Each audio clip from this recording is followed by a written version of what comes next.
Boa noite, queridos e queridas que nos assistem nesses instantes.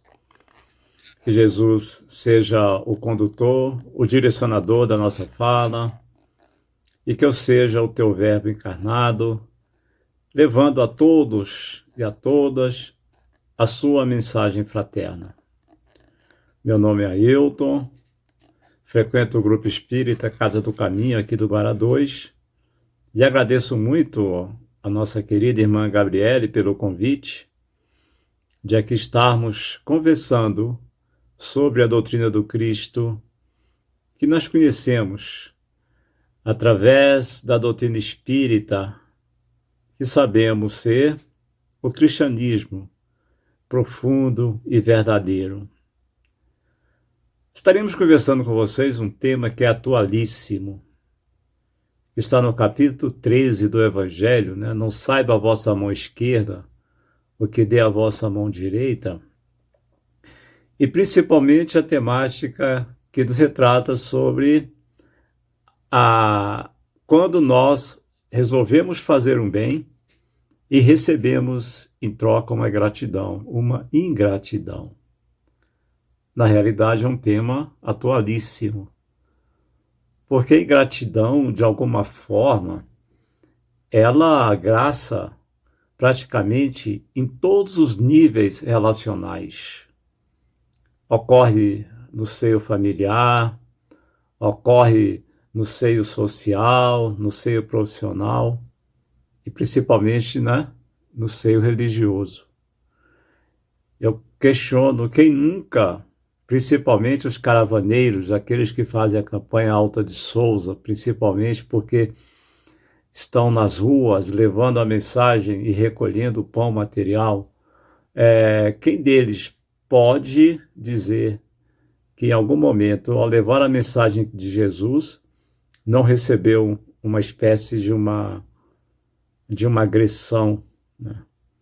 É como se ele estivesse fazendo bem, levando a mensagem fraterna e recebendo em troca uma ingratidão, né? Eu desconheço alguém caravaneiro, que não tenha passado por isso. E Kardec, ao falar dessa questão, ele nos apresenta, de alguma forma, um direcionamento para nós que conhecemos a doutrina espírita, né? Como deve ser a nossa atitude perante o irmão que se propõe a pagar com mal o bem que ele está recebendo. Eu estava assistindo o filme da nossa querida irmã Dulce, ou irmã Dulce, né? A baianinha arretada. E em determinada cena que mexeu muito com as minhas emoções, com os meus sentimentos, quando ela está numa feira arrecadando alimentos para distribuir para as famílias assistidas, né? Aquelas famílias mais necessitadas ali de Salvador, e ela em determinado momento, ali dentro, ela se aproxima de um feirante e pede uma contribuição de verduras, de fruta, qualquer coisa, e estende a mão. E naquele momento, o feirante olha para ela e, no ímpeto, assim, uma coisa extremamente, para mim, muito agressiva, né, ele cospe na mão da irmã Dulce, que numa tranquilidade, numa mansuetude, leva a mão até o hábito, limpa a mão e diz assim: olha, você já me deu o que eu mereço. Agora você pode contribuir para os meus pobres? Eu fiquei pensando na situação assim. Na atualidade, por mais que nós tenhamos o conhecimento da doutrina espírita, que nós sabemos que a doutrina espírita é um conjunto normativo ou normativa de direcionamento comportamental, a forma como eu devo me relacionar, me comportar perante a mim, perante a Deus e principalmente perante o próximo, que é um conhecimento que nós trazemos, principalmente nós que já estamos há um bom tempo estudando, aprendendo, né? Aquilo que Kardec nos apresentou, como missionário, porque nós sabemos que a mensagem são dos espíritos amigos. Então eu fiquei me perguntando, se fosse comigo, naquela situação, qual seria a minha reação? Aí essa pergunta ela pode ser feita aí para vocês que estão nos assistindo. Como é que nós reagiríamos estando no lugar da irmã Dulce? Nós não temos que ter vergonha, né? A gente não tem que ter vergonha dos sentimentos que nós trazemos, porque quando eu camuflo o verdadeiro sentimento, principalmente quando ele é negativo, ele é ruim, ele é desequilibrado, eu estou me escondendo. E eu não estou me mostrando da forma como eu sou, né? É aquela coisa de nos deixarmos levar sempre pelo ego e não buscar uma compreensão exata daquilo que verdadeiramente eu sou e o que eu trago de vidas passadas. Emmanuel vai nos falar, o Espírito Emmanuel nos diz, que a maior necessidade do ser humano é o autoconhecimento. E o autoconhecimento, ele se dá exatamente na minha relação com o outro. Ninguém evolui sozinho, porque nós estamos aqui exatamente nesse processo de transformação intelecto-moral. Então, para que eu possa evoluir, para que eu possa me transformar moral e intelectualmente, eu tenho que conviver com o outro, né? Inclusive, interessante essa questão da convivência, que nós sabemos que é um dos pilares da educação para o século XXI, esse pilar foi proposto, né? São 4 pilares que foi uma proposta da ONU, e um deles é exatamente esse aprender a conviver com os diferentes, conviver com aquele que pensa diferente, que age diferente, que tem sentimento diferente, que tem ideias diferentes, né? Então, nós temos que aprender a conviver. Então, quando eu me proponho a fazer algo de bom, a fazer a caridade, automaticamente que eu já tenho que ter na minha cabeça que eu posso receber algo negativo em troca. E eu vou fazer o bem, eu posso receber a ingratidão. Porque a ingratidão ainda é um defeito, é um vício moral. Deus não criou o mal, Deus não criou a ingratidão, Deus não criou o espírito para ser ingrato. Isso é um defeito moral que nós temos, né? Ou seja, é essa compreensão que o espírita deve ter. E aí, quando ele recebe a ingratidão em troca de um bem que ele fez, como ele deve reagir? É aí que está o grande norte da nossa caminhada, da nossa jornada evolutiva, né? Porque, claro, como eu disse, em relação à irmã Dulce, eu fazendo bem, estando ali praticando bem, trabalhando para o Cristo, é lógico que a gente sempre tem aquela perspectiva de estar recebendo algo positivo, né? E não algo negativo. Mas sim, há a possibilidade enorme de estarmos recebendo bem. Querem ver um exemplo? Quando eu disse que era um tema atualíssimo, por exemplo, quando dentro da família, né? Geralmente você dá um celular novo para um filho, e ele chega e quebra o celular, porque não é a marca que ele queria, não era o modelo que ele desejava, né? Você vê que dentro do trabalho, quantos médicos são agredidos ali depois que eles atendem um doente, não é da forma como o doente gostaria de ter sido atendido, enfim. Então, de alguma forma, todos nós estamos propensos a receber uma ingratidão fazendo bem. Mas a questão básica é: como eu devo reagir? Como deve ser a minha posição? A partir do momento que eu me proponho, por exemplo, a trabalhar na campanha, levantar todo domingo de manhã, me dirigir até uma campanha de fraternidade Alta de Souza, né? Levando a mensagem, recolhendo o pão material E lá, muitas vezes, na rua, na casa, ou mesmo daqueles que estão ali ó, na casa espírita para receber esse pão material, quase sempre eles não têm uma palavra amiga, né? Não tem aquela satisfação profunda de estar recebendo bem, e geralmente em agradecimento, uma prece, né? Porque a gente só precisa disso, é o que mais necessitamos. E aí, como é que nós, então, como deve ser a nossa reação diante dessa proposta? E é exatamente o que Allan Kardec ele trata nesse capítulo, quando ele fala assim, benefícios pagos com ingratidão. Aí, olha só, o que se deve pensar dos que, ao serem retribuídos com ingratidão por um benefício feito, deixam de praticar o bem para não encontrar ingratos? Interessante essa pergunta, né? Praticamente é a base do nosso comportamento. É a forma como nós reagimos. É aquela questão de ação e reação. Né? A tendência é, diante de uma ingratidão, abandonar o trabalho como uma forma de não mais passar por aquela situação. E a gente acaba muitas vezes até apontando, eu não vou mais fazer isso, é porque eu estou fazendo, eu só recebo ingratidão. Passando aquela ideia de que eu estou fazendo aquilo esperando benefício em troca, né? Como se a pessoa que está recebendo aquele benefício, ele tivesse a obrigação de me pagar com bem.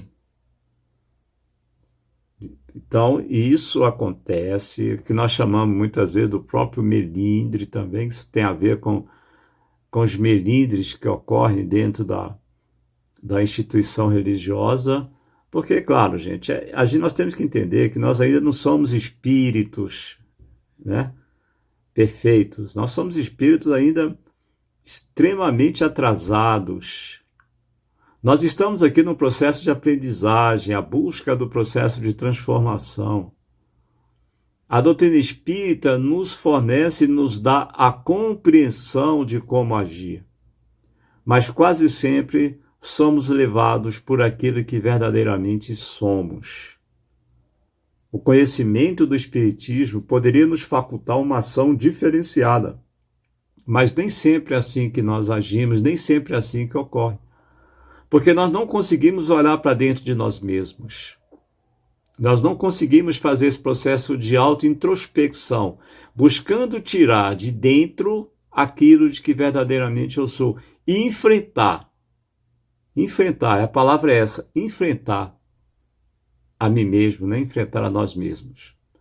É o que Joana de Ângeles disse para Divaldo, que no final não era nós contra Deus e contra o próximo, era nós contra nós mesmos.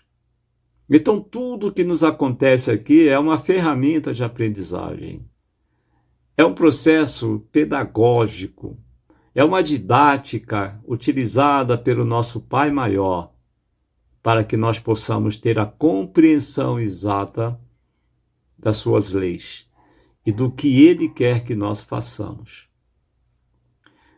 Nós temos que entender, Joana de Ângeles nos apresenta um ensinamento profundo no livro Reforma Íntima, né?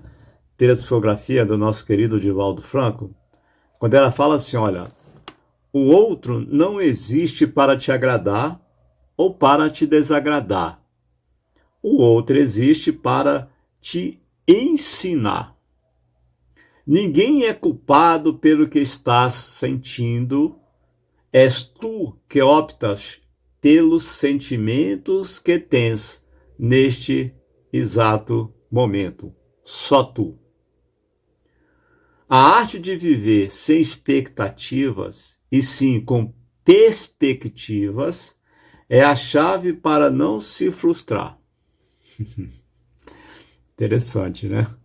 Viver sem expectativa, mas com perspectivas. Criamos uma expectativa enorme diante de uma atividade que eu estou realizando. E quando o resultado não é aquele que eu esperava, quase sempre eu me revolto, eu me melindro, eu desisto de dar continuidade àquela ação, perdendo dessa forma uma oportunidade bendita e profunda de aprendizado. No Livro dos Espíritos, é a primeira obra codificada por Allan Kardec em 1857. É um livro com 1019 perguntas e respostas. E tem uma pergunta que ela é importantíssima nesse momento. Quando Kardec pergunta se os espíritos, uns foram criados bons e outros maus, é a questão 115 desse livro. E os espíritos então responderam a Allan Kardec: não. Deus criou a todos, simples e ignorantes, isto é, sem saber. Porém, nos dá inteligência para que possamos utilizá-la em nosso benefício e em benefício dos nossos irmãos. Então Deus, ele não criou o espírito com sentimentos negativos e nem com sentimentos positivos. Esses sentimentos, eles são conquistados à medida que o espírito ele vai entrando na carne, né? Porque nós temos a encarnação, que é aquele processo da primeira vez que ele se veste de um corpo de carne. Ele começa o seu processo da aprendizagem, colocando em prática o livre-arbítrio, deixando de fazer ou fazendo, é tudo uma escolha dele. E nas sucessivas reencarnações, para que, através da utilização da inteligência, da racionalidade, ele possa galgar um processo mais alto, né? Que nós chamamos de transformação, porque esse é o nosso objetivo aqui. Então, o próprio Cristo, ele foi criado da mesma forma, todos. A resposta é bem clara, todos, né? Deus não fez ou não faz, nunca fez distinção entre A e B, C e D, não. Todos temos as mesmas oportunidades, as mesmas possibilidades. Agora, nós escolhemos a forma que nós queremos caminhar. Por isso é que Allan Kardec, né, na verdade, quando ele apresenta essa pergunta, e o guia protetor, então, dá a ele uma resposta bem interessante. Ele fala assim, olha, quando as pessoas agem dessa forma, abandonando uma atividade caritativa, abandonando uma atividade religiosa, se afastando de qualquer atividade que ela estava exercendo, né, que ela estava executando, exatamente porque não teve o trabalho reconhecido como ela gostaria. Então ele diz assim, esses, né, ou essas pessoas são mais egoístas do que caridosas, porque só fazer o bem para receber agradecimentos não é fazer o bem com desinteresse. E o benefício desinteressado é o único agradável a Deus. Quer dizer, é mais aquela coisa de pensar em si mesmo do que estar pensando no todo. É como se fosse assim, eu estou fazendo, eu quero ter massageado o meu ego. Eu quero ter o meu trabalho reconhecido, né? Eu quero ser reconhecido, eu quero que as pessoas reconheçam o esforço que eu estou colocando aqui. Então, ele passa a ser o centro daquela atividade, né? Então, é porque está falando que há muito mais egoísmo do que outro sentimento, né? E também continua ainda a resposta do guia protetor. Há também orgulho, pois se comprazem com a humilhação do beneficiado, que eles vêm depor aos pés o testemunho de seu reconhecimento. Orgulho e egoísmo. Os espíritos nos falam, né, que a chaga que atrasa a nossa evolução é o egoísmo. pensar em mim mesmo. Primeiro eu, segundo eu, terceiro eu, se der tempo eu penso no próximo. Eu sou o centro. Então, o sentimento negativo que atrasa o nosso processo evolutivo é o egoísmo. E aí vem, né, trazendo ali na sua aba o orgulho. Complicado. E isso é o processo de autoavaliação. Porque quando nós aprendemos da doutrina espírita, a questão da prece, né, tudo que pedires em prece, se tiver fé, estarás recebendo, nós temos que ter uma compreensão bem clara do que é esse receber. Porque a resposta, quando nós pedimos, a resposta às nossas preces, essas respostas não vêm da forma como eu quero, como eu espero, como eu necessito. Ou seja, quantas vezes nós elevamos os pensamentos ao Cristo e pedimos assim: Jesus, me dê paciência. Me dê paciência. Me torne um ser paciente. E aí o que acontece?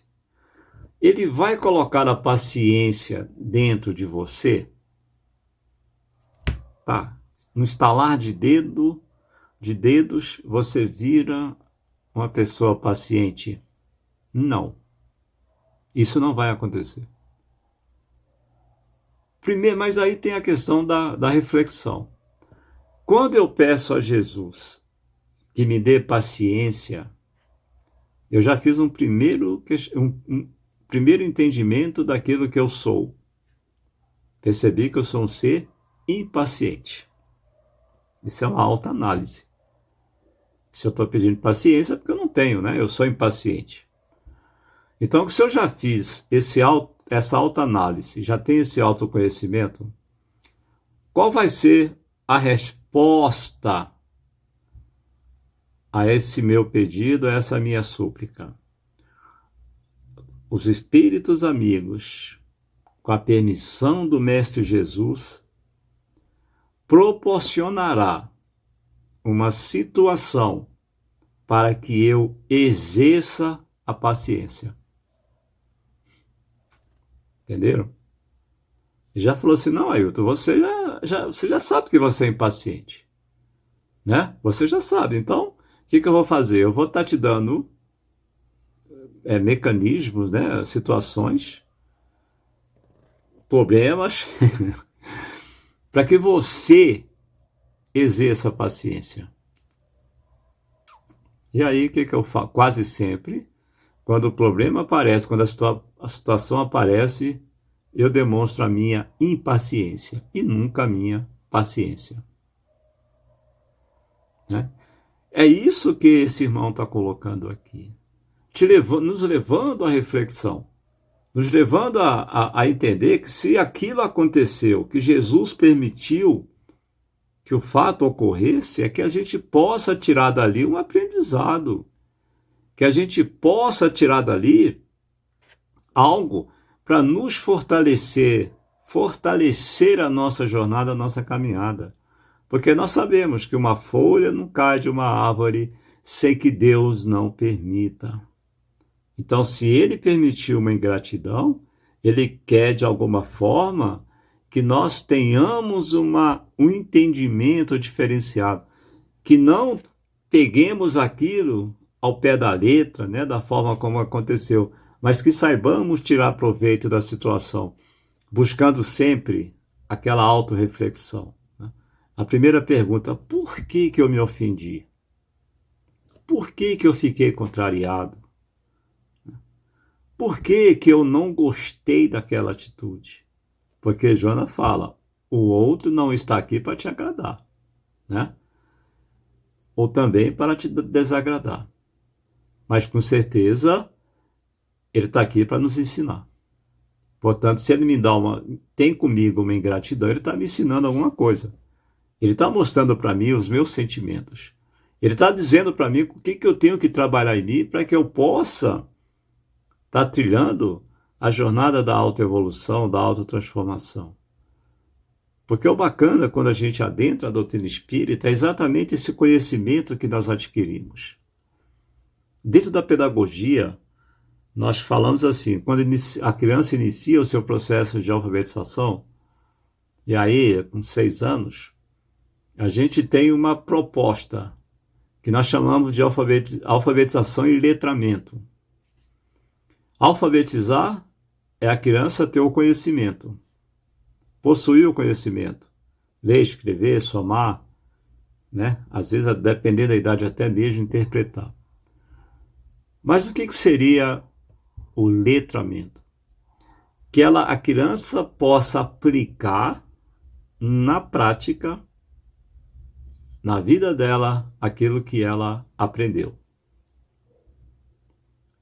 Ou seja, ela tem a compreensão, tem o entendimento e depois ela vai para a prática, né? Porque na verdade é quando ela coloca na prática, ela demonstra que verdadeiramente ela aprendeu.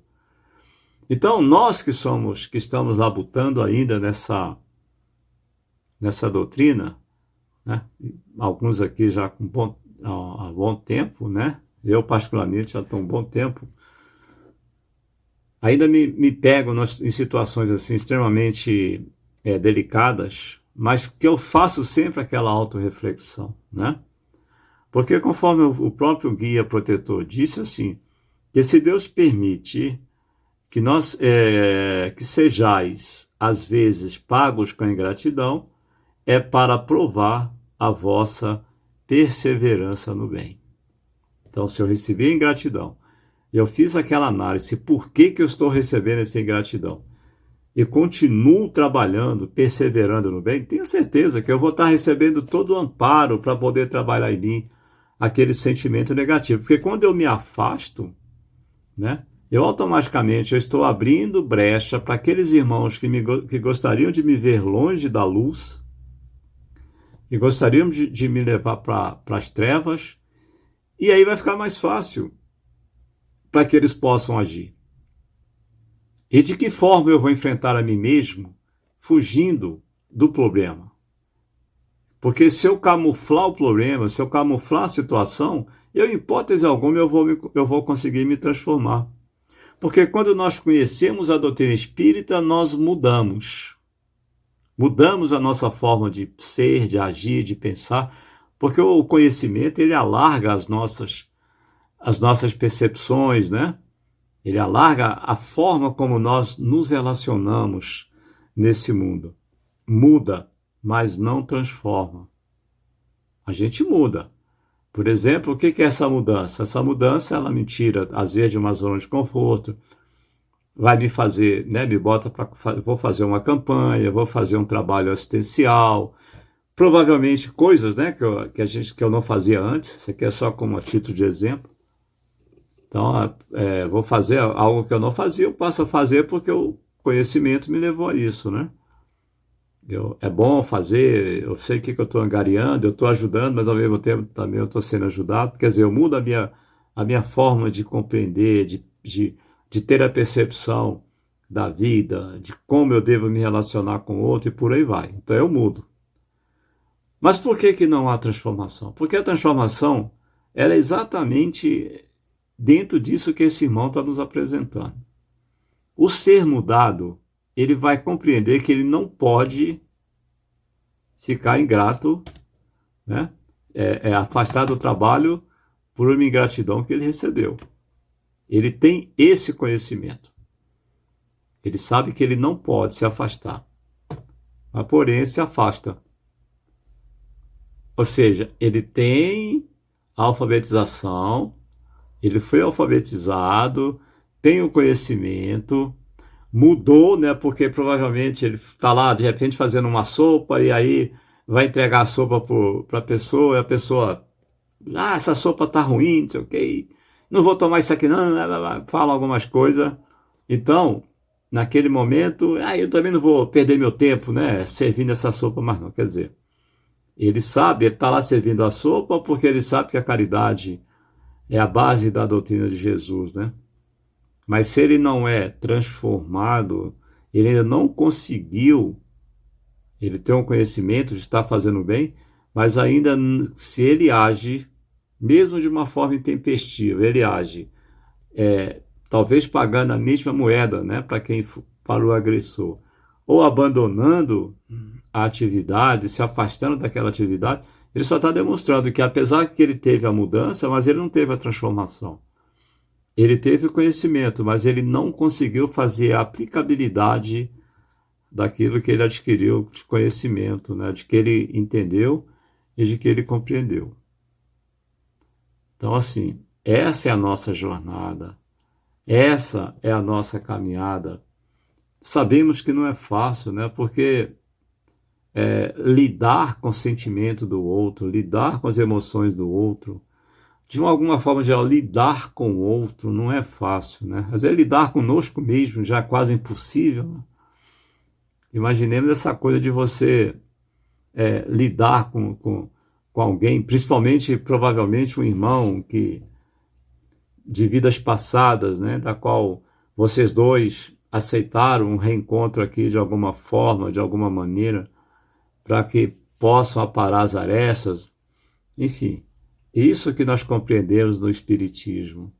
Essa doutrina maravilhosa que, como o próprio Kardec nos fala, né, que a caridade, que é a base do seu ensino, né, porque é a base do cristianismo, é a base da mensagem cristã, mas que hoje ela nos apresenta ainda de uma forma muito, muito simples, não obedecendo, claro, nossa evolução intelectual, a nossa capacidade de entender e compreender, né? Talvez se a doutrina fosse mais aprofundada, nós não teríamos ainda uma compreensão, não temos ainda a inteligência específica, né? E mais apurada para poder aprendê-la. Mas a base é essa, né? É a convivência com o outro, é aprender a conviver com o outro, entender o outro. Da mesma forma que o outro tem os seus defeitos, também olhar para dentro da gente e ver que provavelmente nós temos mais defeitos do que o outro. Não é isso? E que a doutrina espírita nos permite e nos dá a orientação para que nós possamos evoluir, né? Possamos juntos buscarmos sempre o nosso processo evolutivo. E aí, esse irmão, ele termina essa mensagem dizendo assim: meus amigos, se conhecesseis todos os laços que, na vida presente, vos unem às vossas existências anteriores, se pudesseis entender a variedade de relações que aproximam os seres uns dos outros para o progresso mútuo, admiraríeis ainda muito mais a sabedoria e a bondade do Criador, que vos permite renascer para chegardes a Ele. Nossa, que profundo isso aqui, né? Muito profundo. Então é isso, meus irmãos e minhas irmãs. Chegamos agora ao final dessa nossa mensagem, desse nosso estudo. Agradecendo mais uma vez a casa, a nossa irmã pelo convite e nos colocando sempre à disposição para levar a todos a mensagem do Cristo de Deus. Fiquem com Deus e que Jesus nos abençoe e nos fortaleça sempre. Até a próxima.